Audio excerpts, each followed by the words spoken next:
Hey, good morning and welcome everyone to our podcast Trainlang.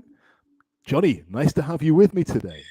Hey, Matthew. I'm so happy. It was a long time, huh? Just It that we're not has. working together, You're podcast. right. So You're right. I don't even remember the last one, Johnny. I don't I know. But, got to speak to Stefan. yeah. Bueno, for the listeners, bienvenidos a los business podcasts de Trainlang.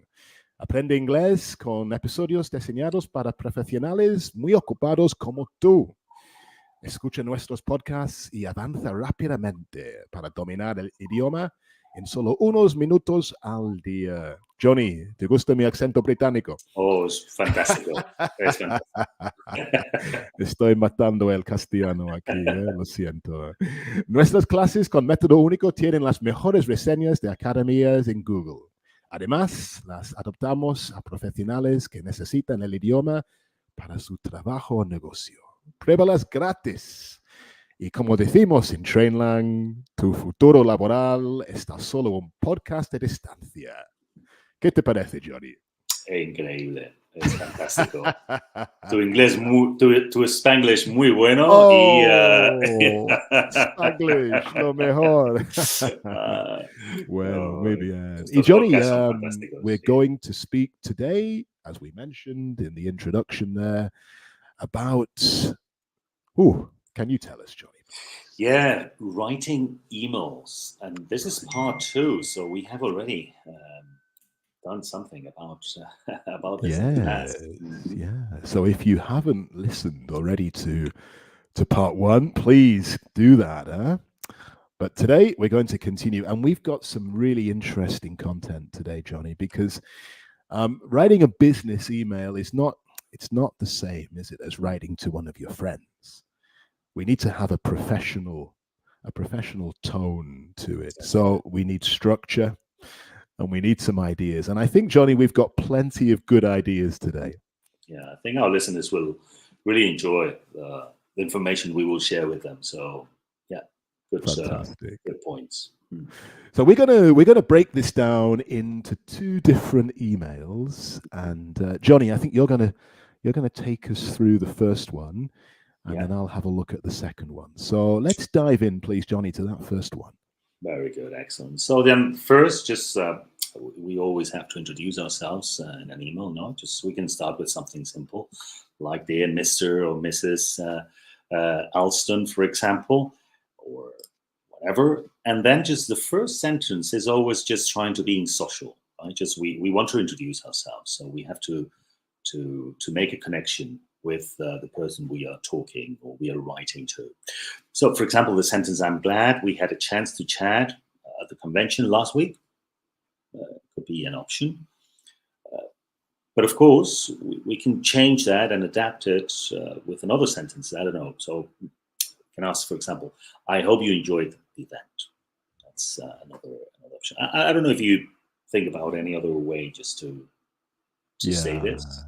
Yeah, Johnny, I think they're good. They're nice introductions there. And our introduction, we want to link it to the last time that we saw or we spoke to the person. So maybe a simple one could be, it was a pleasure to meet you yesterday. It was a pleasure to meet you yesterday. Yeah. So being social. We want just to, we don't want to go straight to business. We need to be social. We need just to talk a little bit, make the connection, finding the common ground, and these expressions can help. We might see some more expressions later on. Okay, so then we move quickly to the reason of the email. We don't want to sound so friendly. We have to remember that this is a business email, so the person, I'm sure, is busy and wants to go straight to the point. No? So it's better after a short introduction, we go straight to the point and we express the reason why we are writing the email. So, for example, an option with this could be, I'm writing to follow up on the beneficial partnership between our two companies, which we spoke about. So this idea, I'm writing to you to follow up on. This is a style that we could use, no? Or another one could be, I'm contacting you to inform, or reaching out because. So those are options. I don't know if you Yeah, can they're think good about. options, Johnny. I like those. And in all of those options that you mentioned, I noticed that we use the verb to be Mhm. with the continuous. No, Yeah. so I'm writing, I'm reaching, I'm contacting. That's a nice way of keeping it formal, but at the same time, it's a pleasant way of speaking. Maybe something a little bit more formal if we don't know the person so well, or we're not too sure. We could say, "Might I take a moment of your time?" Hmm. So this is quite a quite a formal approach. No, might Yeah. I take a moment of your time? Yeah. Or maybe a nice way of doing it is to introduce ourselves, because it's possible if it was a business convention or a business fair, maybe the person we're writing to met lots of people Mm. and doesn't remember who we are. So we could say our name. Hey, it's Matthew from Trainlang, and this email is just to let you know. So that could also be a nice way to start our introduction. You're totally right. Okay, so then now maybe as it is a business email setting, uh, we want to attach certain information. So we want to inform, or maybe we have sent a report or a document, and now how do we express that we have attached something? No? So this could be the next part. I don't know, for example, just please find attached. Please find attached document which holds more information about what we do, which I'm sure you will find very interesting. So I have attached is a very simple, business-minded expression that can work. Um, you can also say, please find the document attached. Right, so that's another way. Or I'm enclosing a document. Closing, it's also a nice expression. Yeah, Think they're about good. any other? I like those, Johnny. They're good. Mhm. One that I like to use is the parts in bold or in red. What do we mean by that? Well, I suppose in Spanish we would say en negrita, Mhm. Yeah. or if we use a different color. So the highlighted parts are the comments I've made, Mm. or are my ideas, or are the changes that we've Mm. made. Or maybe simply saying, here's the document Mm. that you asked for. Something simple like that. Very good. Yeah. Okay. So then maybe now it's time uh, to offer help or offer more information after informing the person that we have attached something. So one option could be, I hope you find it helpful. I hope you find it helpful. And please do not hesitate to contact us for any other further information. And maybe if we had a contact with the person before, and we agreed just to send some information or answering some questions, sentence like, I hope that answers all your questions. Or also one I like very much, if we can be of any further assistance, Mm. please let us know. So that also sounds very professional. Yeah, you're right. They're good. And it kind of leaves the door open for the Mm. person to get in touch with us. We want to continue the conversation. So, along those lines, I like this one. In the meantime, if you need any more information, and maybe then we include our telephone number or another way of contacting us. And these we would use, I think, Johnny, in the final paragraph of That's right. the letter or the That's right. email. That's right. I think later on we will maybe get deeper into conclusions, how to conclude. But one option is best wishes, Right. Mr.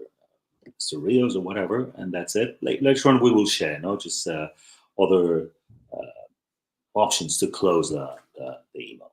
But Hey, that could be one option. I think you have another you have another email just to share with our listeners. I do, Johnny. Yeah, you're right. But before we get into that, two things we want to quickly mention. First of all, listeners, what business emails have you received? We want to know. Send us a comment. And what was the most unusual ending to an email you've had? So let us know. We'd love to hear. And Johnny, I think we have a special announcement to make as well, no? Yeah, hacemos aquí una pequeña pausa, ¿no? Para que no os olvidéis de suscribiros a nuestros podcasts. Además, si disfrutas de nuestro contenido de plataformas como YouTube, LinkedIn o Twitch, pues no olvides dejarnos un like. Y si quieres aprender otros idiomas, pues también puedes escuchar nuestros podcasts en chino, en japonés, en Hangyu Chinese School y de inglés aquí en Trainlang, estudiando con Matthew, estudiando conmigo, con Stephen o con cualquiera de los otros profesores que tenemos. Unos con un acentazo en inglés y otros con menos acento. No te lo pierdas. Muchas gracias, Johnny. Yeah, qué bien. Okay, let's continue. You mentioned we have a second email. We do indeed. So let's get into that one. This one we can maybe talk about how we start the email, and perhaps somebody has sent us something really quickly. We met them yesterday, and this morning in our inbox we've got the email we'd requested. So how do we respond? Well, we could simply start the email by saying, "Thanks for your email this morning. Thanks very much for that." Or "Thanks for your quick reply." We can acknowledge that they responded quickly, and we're happy with that. Johnny, any suggestions for that opening paragraph? Yeah, well, just we can get a little bit more technical if we want. Or thank you for reaching out, just to me, and yeah, so that could be also another way. But we can be maybe more specific, about the day when we spoke. Thanks for your email this morning, or thanks for your email yesterday or last week. Just to make a reference, of information. We acknowledge that we received that information. Hey, good, Johnny. That's nice. Now, of course, in business, it doesn't always go smoothly. Maybe we can't close the deal. We're not able to work together. So, how do we give bad news in a professional way? What can we do? Well, here's a couple of ideas. We could use the phrase due to. Due to. Now, what does that mean? Basically, it means because of, due to. So, due to the reason it won't be possible for us to do this together. Maybe due to, I don't know, prior appointments or a change in the market, we're not going to be able to work together. Or maybe we simply say, I tried my best, but it's not going to be possible. Johnny, which one do you like for introducing bad news? Yeah, well, I think this one, I'm afraid. It's clearly sounding already that is a negative, but we are not sounding negative. No, I'm afraid I won't be able to help you with this at this time. No,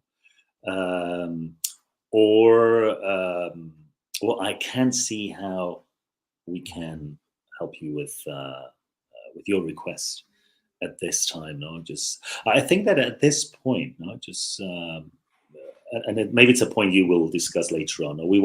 Although we are negative here, we want to keep it positive later if it's possible. Yeah, you're right, Johnny. That's it. We want to keep it positive, no? And actually, that's a nice link into our next paragraph, because we've given the bad news. We don't want to end on a negative note. No, we want to end the email on a positive note. So perhaps we can talk about something we will do, something we can do. Perhaps we say, okay, I'm going to read the information you sent me. We'll keep it on file. Maybe in the future we can have a collaboration together. Something along those lines to keep it positive. What do you think, Johnny? Yeah, I think that's a good. It's a good way just to do it. No, but for example, we can also say, in the meantime. That's also in the meantime. Look, it's not possible now, but in the meantime, if you need something else, if I can be of any other help, if we can help you in other matters. Also, we could say if you need more information, if you need further information, please just let us know. That's nice. Good. So hopefully we haven't closed the door completely on any business there, no? Okay. And then we conclude the email. Now, we're going to talk about different ways to do that, but here's a few ideas.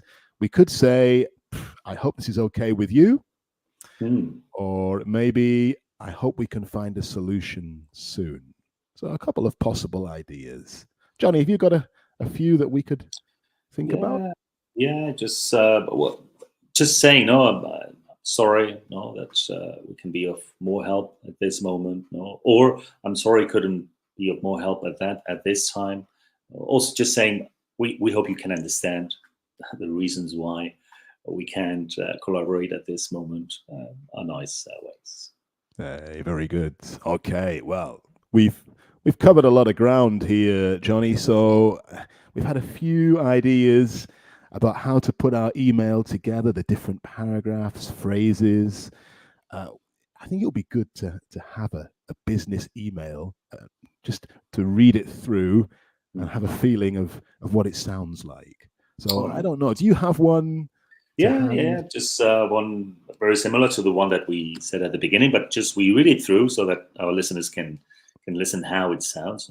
For example, well, dear Mrs. Alston, I'm glad we had a chance to chat at the convention last week. I'm writing to follow up on the beneficial partnership between our two companies, which we spoke about.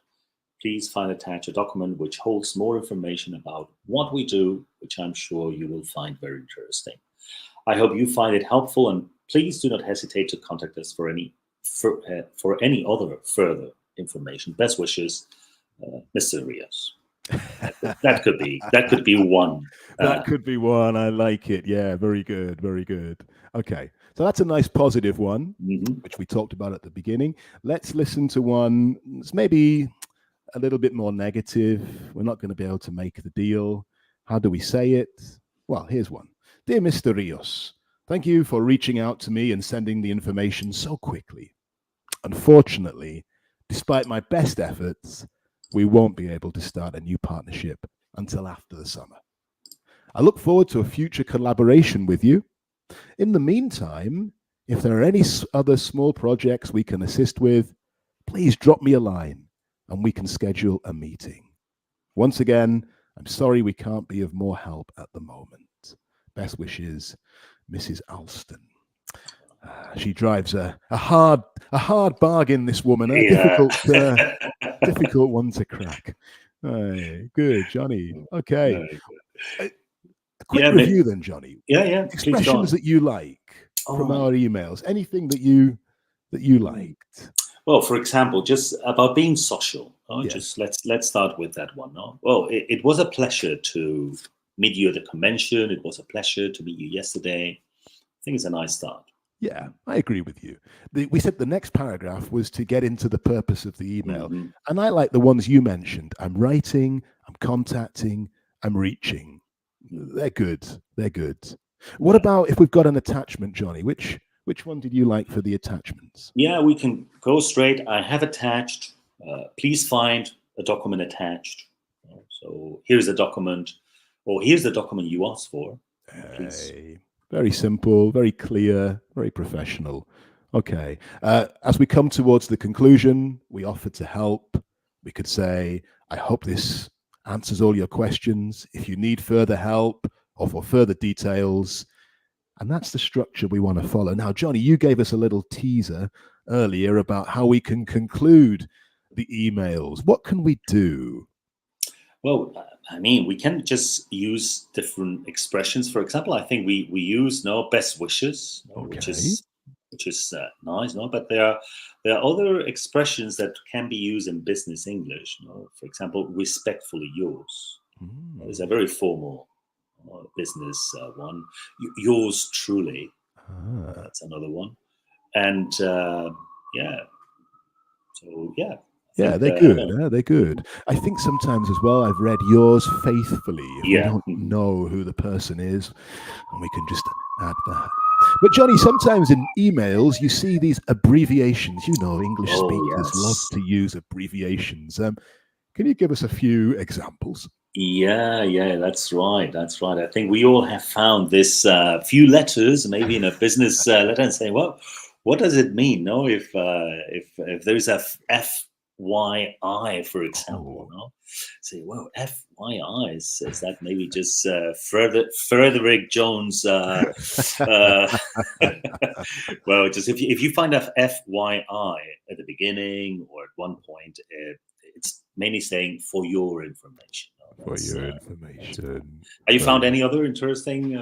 Yeah, one. I don't know if this is un chiste de mal gusto, Johnny. No estoy seguro. So please tell me if it is. But if you see the initials ETA, ETA at the end of your email, it's not from a terrorist organization. Oh dear, It just means estimated time of arrival. that's Okay. right. Or That's maybe right. the one that's very common in English is ASAP, Yeah. as soon as possible. Okay. One that Johnny. is it's less. I mean, our listeners might not find this very often, but I have seen it. Is the RSVP, Ah. which mainly is a French, which I'm not going to because Okay. this is not a French class, and I'm Oh, not where's sure. Aline? Where's Aline? But it's just saying please reply. Okay, So look at that. That's yeah, interesting, huh? yeah. You know, I didn't know. I'd seen that many times, Hmm. and I understood that it meant reply, but I didn't realize it was in French. So there you go. I've learned something in the Yeah. pod today. Thank you very much, Johnny. Hey, Johnny, if our listeners want to take a class to improve their business English, what would you recommend? Well, I mean, definitely they have to come and visit our website www.trainlang.com and then just ask for for a class or just to learn English with one of our wonderful teachers. We have very good teachers in Trainlang, so you will enjoy it. And you know what? The summertime is a great time to start. Maybe you think I'll wait till September, October. Get in now. Get in now. Start now and get a head start on everybody else. Huh? Yeah. Okay. In fact, we have intensive courses as well, just Oh, per week. Just to say, look, I have 1 week or 2 weeks, and then if you want just to start to study 1 week, that you have a gap during the month, you can ask, and yeah, we can provide you classes for 1 week. that's a great idea. That's a Mm. great idea. Johnny, as always, a pleasure to do the pod with you. Thank you very much, my friend. Oh, my pleasure. Bye, Matthew. See you in 2 minutes. All right. Bye bye. See you soon. Bye, Johnny. See you later.